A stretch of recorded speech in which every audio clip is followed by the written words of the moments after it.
વિરામ બાદ આપનું સ્વાગત છે. પાટણથી સમાચાર. પાટણના સ્ટેટ ફ્રોઝન સીમેન્ટ સ્ટેશનની સ્કેસડ સીમેન્ટ ટેકનોલોજી ગુજરાતના પશુપાલકો માટે આશીર્વાદરૂપ સાબિત થઈ છે અને આ આધુનિક પદ્ધતિથી પશુઓમાં હવે 91% સુધી માદા બચ્ચાઓ જન્મ આપી શકે છે, તો જેના પરિણામે દૂધ ઉત્પાદનમાં નોંધપાત્ર વધારો થયો છે અને સરકારે આ રસીની કિંમત ₹300 થી ઘટાડીને માત્ર ₹50 કરી પશુપાલકોને મોટો આર્થિક ટેકો આપ્યો છે.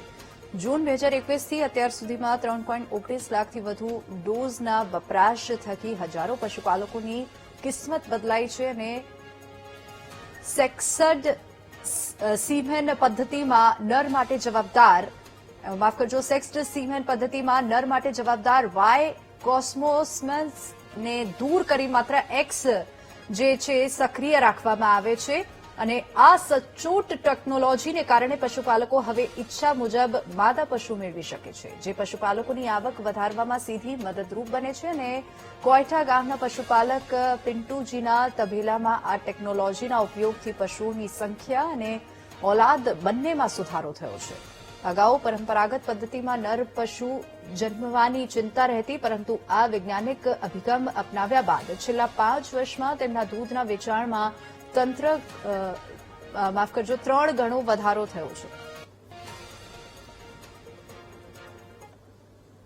સામાન્ય સ્વરૂપમાં આ પ્રક્રિયા 50% નર બચ્ચા અને 50% માદા બચ્ચાના સ્વરૂપમાં જન્મ થતો હોય છે, પરંતુ સેક્સ્ડ સીમેન્ટ ટેકનોલોજીના ઉપયોગમાં એક્સ ક્રોમોઝોમ ધરાવતા શુક્રકોષો અને વાય ક્રોમોઝોમ ધરાવતા શુક્રકોષોને અલગ કરી દેવામાં આવે છે, અથવા તો માત્ર એક્સ ક્રોમોઝોમ ધરાવતા શુક્રકોષોને જ સક્રિય રાખવામાં આવે છે, જેના કારણે આ પ્રકાર તૈયાર કરેલા સિમેન્ટ ડોઝથી બિદદાન કરવાથી 85 થી 95% કેસમાં ફક્ત માદા બચ્ચાનો જન્મ થાય. મારા ગામમાં ઘણી મીટિંગો થતી, તેમાં અમે જાતા ને ખબર પડતી કે પ્રાકૃતિક રીતે આ બિદદાન થાય છે. સેક્સ નામનું એક બિદદાન આવે છે, તે કરાવવાથી માદાનો જન્મ થાય છે અથવા વાછરીનો જન્મ થાય છે. તે અમે મુકાવા લાગ્યાથી અમને ફાયદો ઘણો થયો. સરકારે જે સેક્સડ સોર્ટેડ સિમેન્ટ છે તેના ₹50 કિંમત કરી છે, તેનાથી મને વધુ ફાયદો થવા લાગ્યો છે. તો હું મારી દરેક 20 થી 25 જે પણ ગાય છે તેના ઉપર હું દર વર્ષે સેક્સડ સિમેન્ટ જ ઉપયોગ કરું છું અને તેનાથી મને માદા રેડલી મળે છે અને નરનું પ્રમાણ ખૂબ જ ઓછું થઈ ગયું છે. તો એ મને મોટામાં મોટી બેનિફિટ થઈ છે અને મારી પ્રોફિટ જે વધે છે તે હું માદા પર લગાવી શકું છું